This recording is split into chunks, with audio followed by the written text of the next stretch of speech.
to the ground! This is Sparta!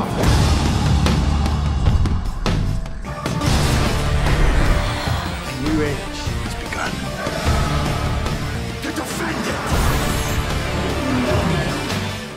Tonight, we dine in hell!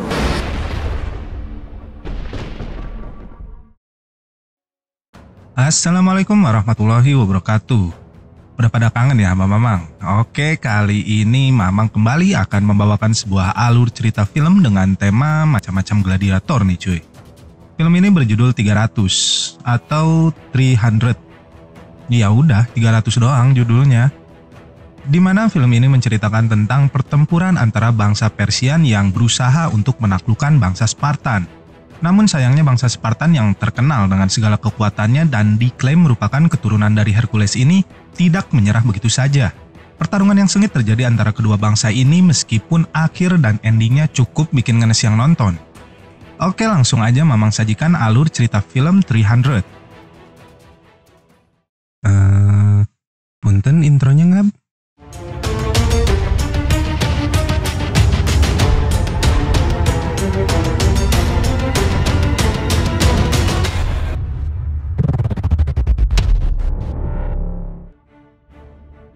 Adegan diawali dengan seorang kakek tua yang sedang menggendong bayi. Di sini dijelaskan bagi bangsa Spartan semua bayi yang baru lahir akan diinspeksi. Apabila bayi tersebut berjenis kelamin laki-laki namun lemah dan berpenyakit ataupun cacat, maka akan dibuang. Dan saat sudah beranjak dewasa, sang anak itu akan dibaptis dengan sebuah pertempuran. Semua anak laki-laki akan dididik menjadi pelayan bagi ras Spartan dan rela mati untuknya. Dan di saat usia mereka 7 tahun, setiap anak laki-laki akan dikumpulkan untuk saling bertarung demi mendapatkan prajurit yang terbaik nantinya. Tradisi ini dikenal dengan sebutan agoge. Manufactured by 300 to create the finest soldiers the world has ever known, forces the boy to fight. Mereka pun akan terus diuji dengan berbagai kekejaman lainnya, mulai dari dipukuli hingga dipaksa bertarung dengan makhluk buas di alam liar yang bersalju. Dan apapun itu yang dianggap mampu membuat mereka bertambah kuat nantinya. Claws of black steel, fur as dark night.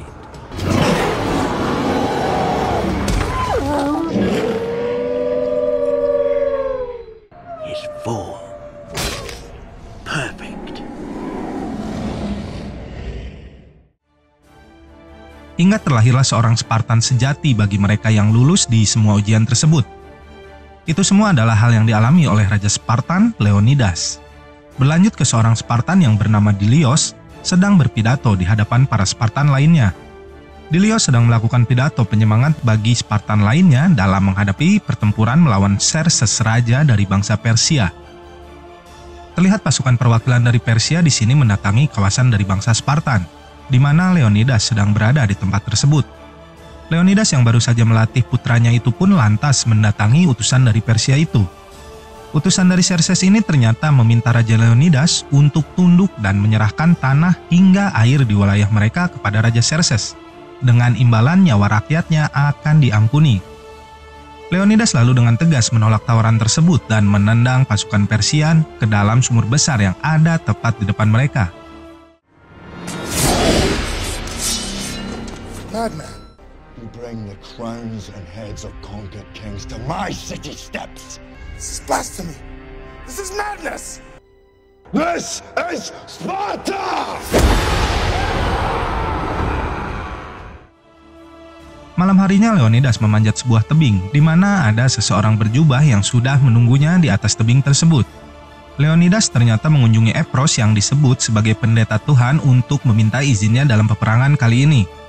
Raja Spartan tidak akan berperang tanpa adanya restu dari para Epors. Di sini Leonidas meminta restu mereka dan mengusulkan strategi menggunakan celah sempit dalam menghadapi pasukan Persia. Leonidas pun melemparkan sekantung penuh koin emas kepada para Epors sebagai imbalan bagi mereka. Namun para Epors menolak usulan dari Leonidas dikarenakan Spartan dilarang bertarung pada waktu Carneia. Carneia sendiri adalah festival suci dan kuno bagi bangsa Spartan. Namun para Epors ingin melakukan perundingan dengan Oracle terlebih dahulu untuk dapat memutuskannya. Oracle sendiri adalah sebuah ritual mistis yang dilakukan para Epors yang dianggap mereka adalah komunikasi mereka dengan para dewa. Hukum ini mengharuskan Leonidas mengikuti aturan yang ada dan terpaksa menunggu para Ephors melakukan ritual mereka. Ramalan itu mengatakan bahwa Spartan akan kalah dan seluruh Yunani akan jatuh ke tangan Xerxes.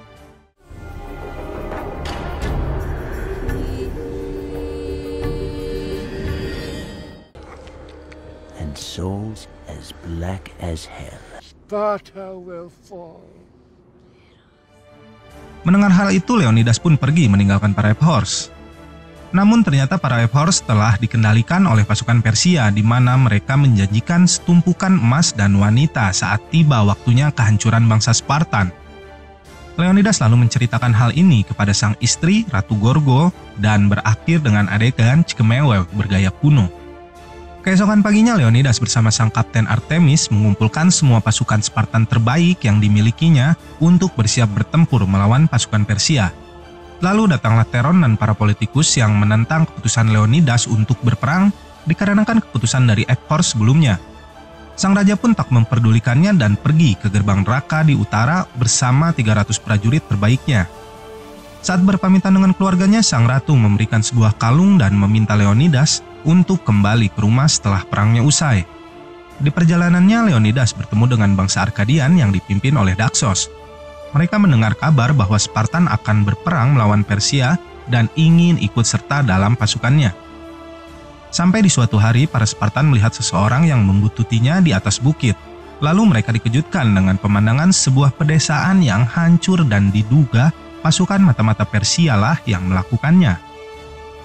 Dan tiba-tiba muncul seorang anak laki-laki di sana lalu pingsan tepat di pangkuan Leonidas. Mereka menemukan para penduduk desa telah tewas dan mayat mereka diikat di sebuah pohon di sana.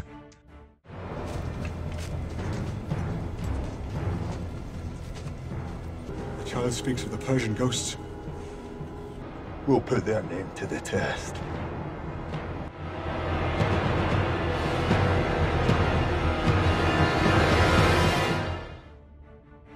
Akhirnya mereka tiba di gerbang neraka di mana pasukan kapal Persia yang berjumlah ribuan sudah terlihat mendekati pantai di sana.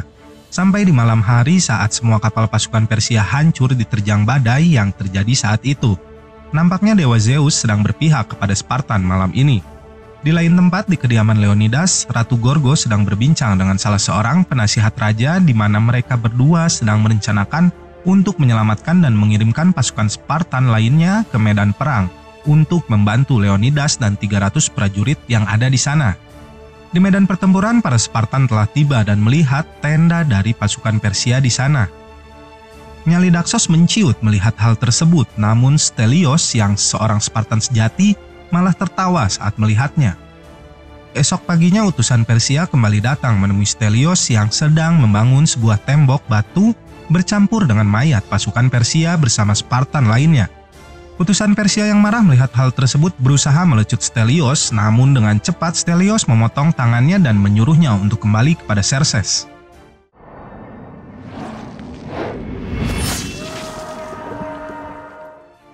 Lalu datanglah seseorang yang di awal dicurigai sebagai mata-mata.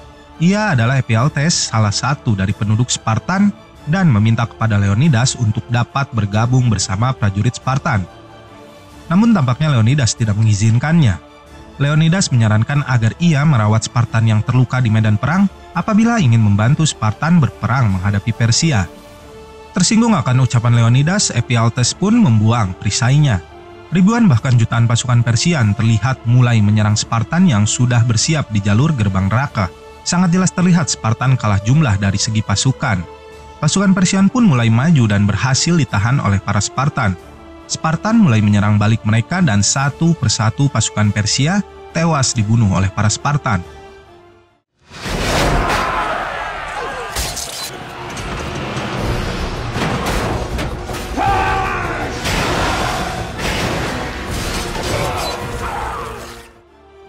Leonidas pun maju di paling depan untuk membantai prajurit Persia.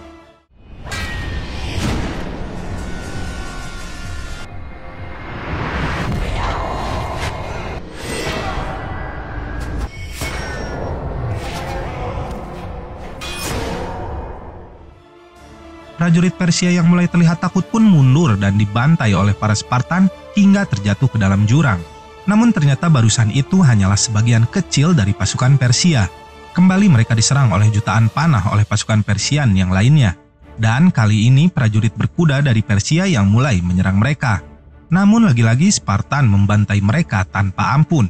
Di lain tempat, sang ratu kembali bertemu dengan salah satu penasihat kerajaan yang memberitahukannya bahwa ratu bisa menghadap ke rapat anggota dewan penasihat 2 hari lagi. Dan ratu harus mendapatkan suara dari Theron agar bisa menang pada voting kali ini. Theron adalah salah satu politisi yang ingin melakukan kudeta terhadap Raja Leonidas. Tak berapa lama Theron datang dan mengantarkan anak sang ratu kepadanya. Di medan pertempuran, Xerxes datang menemui Leonidas untuk bernegosiasi. Di sini Xerxes yang merasa dirinya adalah Tuhan menawarkan kekayaan dan keselamatan rakyatnya apabila Leonidas bersedia tunduk dan menjadi sekutunya. Namun lagi-lagi Leonidas menolak untuk bersujud kepada Xerxes. Xerxes yang marah lalu mengancam akan membunuh semua orang yang pernah mengetahui tentang Spartan, sehingga tidak ada yang akan tahu bahwa Spartan itu pernah ada. Leonidas lalu kembali ke pasukannya yang sedang menumpuk mayat prajurit Persia dan menyuruh pasukannya untuk bersiap kembali menghadapi serangan malam ini. Kali ini pasukan Persia yang dikirim Xerxes adalah salah satu pasukan elit Persia yang dijuluki The Immortals. Pasukan Spartan yang telah bersiap menunggu mereka pun lalu menyerang dengan merobohkan tumpukan mayat prajurit Persia ke arah pasukan elit tersebut. Spartans!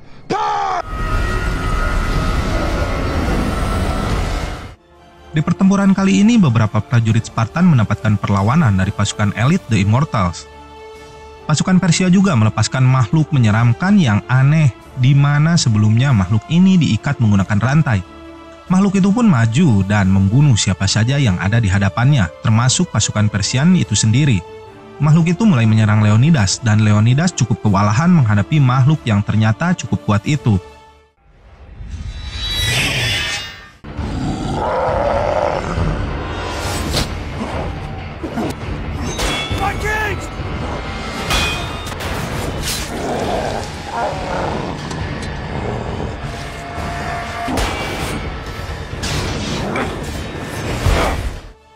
Saat ia berusaha mencium Leonidas, dengan cepat Leonidas mengambil sebilah pisau dan menusuk matanya, lalu memenggal kepalanya. Pasukan Arkadian lalu datang membantu dan muncul dari celah-celah bebatuan di sana untuk menyerang pasukan Persian. Akhirnya The Immortals mampu mereka habisi pada pertempuran malam ini. Esok paginya kembali pertempuran dimulai. Kali ini pasukan yang dikirim Xerxes bukan lagi dari jenis manusia, melainkan hewan-hewan buas.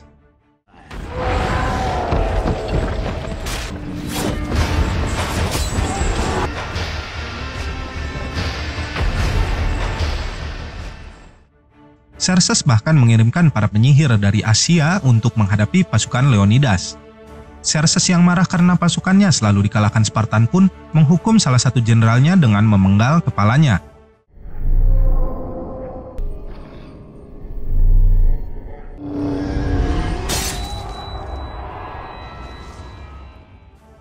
Stelios dan Astinos pun mulai membantai para musuh secara tag team, namun sayangnya dari arah belakang muncul prajurit berkuda yang langsung menebas putus kepala Astinos.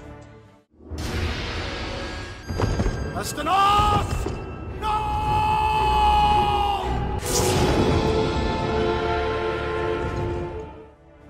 Sang Kapten Artemis yang merupakan ayah dari Astinos pun mengamuk saat melihat kejadian tersebut. Kembali kepada Ephialtes yang sakit hati atas ucapan Leonidas dan perlakuan para Spartan kepada dirinya. Ia memutuskan untuk menghadap Xerxes, dan Xerxes menawarkan harta dan wanita kepada Ephialtes dengan imbalan memimpin pasukan Persia ke jalur tersembunyi yang berada di belakang jalur gerbang neraka. Tanpa pikir panjang, Ephialtes menyetujuinya dan bersujud kepada Xerxes. Di kediaman Leonidas, sang Ratu Gorgo sedang bertemu Theron demi mendapatkan suaranya saat pertemuan dengan para dewan penasihat nantinya. Namun ternyata pertemuan itu tidak berlangsung baik. Theron tampaknya tidak mau memihak kepada sang ratu. Theron lalu mengancam sang ratu bahwa suaranya nanti tidak akan didengar saat rapat dewan. Lalu sang ratu menawarkan tubuhnya untuk ditukar dengan suara Theron saat pertemuan para dewan nanti. Kembali ke medan perang di mana Daxos datang memberitahukan Leonidas bahwa pasukan The Immortals yang dibawa oleh Ephialtes sedang menuju ke tempat mereka melalui jalur tersembunyi. Daxos yang takut itu pun pergi dari medan pertempuran dengan membawa serta seluruh pasukan Arkadiannya. Sedangkan Leonidas menolak mundur dan malah mempersiapkan pasukannya untuk kembali bertempur keesokan harinya. Leonidas pun mengutus Dilos untuk kembali ke kawasan Spartan dan memberikan pesan kepada Dewan Penasihat juga kepada sang ratu. Leonidas pun menitipkan kalung dari sang ratu yang sebelumnya diberikan kepadanya. Dan hari pertemuan pun tiba di mana ratu mulai menghadap para Dewan Penasihat di sebuah ruangan. Ratu meminta para Dewan Penasihat untuk mengirimkan seluruh prajurit Spartan yang ada ke medan perang demi membantu Leonidas dan 300 prajurit Spartan lainnya. Namun tiba-tiba Theron angkat bicara dan mengatakan bahwa sang ratu melakukan persekutan dengan beberapa anggota dewan demi mendapatkan suara mereka. Tak terima dengan pengkhianatan dari Theron, sang ratu mencabut pedang dari salah satu pengawal dan menusukkannya ke perut Theron. Dan saat tubuh Theron terjatuh ke lantai, dari dalam bajunya berjatuhan koin emas yang berasal dari Xerxes. Di lain adegan, pasukan Spartan kembali sedang berhadapan dengan pasukan Persia. Di sini Xerxes kembali ikut turun ke medan perang dan kembali memberikan penawaran kepada Leonidas untuk menyerah dan bersujud kepada Xerxes. Di sini tiba-tiba Leonidas melepaskan helm, perisai hingga menjatuhkan tombaknya di hadapan Xerxes dan pasukannya.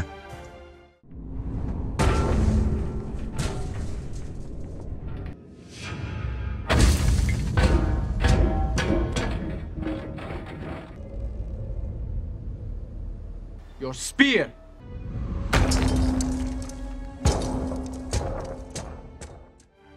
Leonidas lalu berlutut dan bersujud di hadapan Xerxes.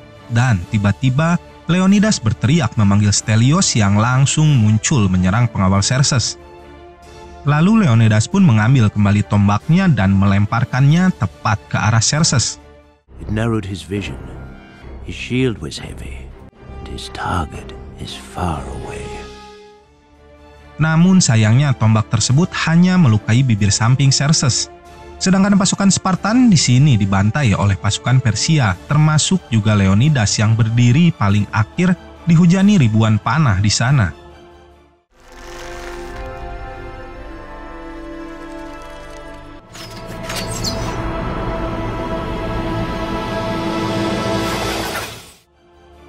Dilios yang telah tiba di kampung halamannya kini bertemu sang ratu dan memberikannya kalung yang dititipkan oleh sang raja di medan perang sebelumnya. Menyadari sang raja tidak selamat dari pertempuran itu, ia pun memakaikan kalung tadi kepada sang anak. Setahun berlalu, terlihat Dilios sedang berbicara di hadapan para prajurit Spartan yang sedang dipimpinnya untuk kembali ke medan pertempuran Plataea. Namun kali ini Dilios membawa 10.000 prajurit Spartan dan 30.000 prajurit Yunani yang ikut mendukungnya pada perang kali ini. And 10,000 Spartans, commanding 30,000 free Greeks. Ho!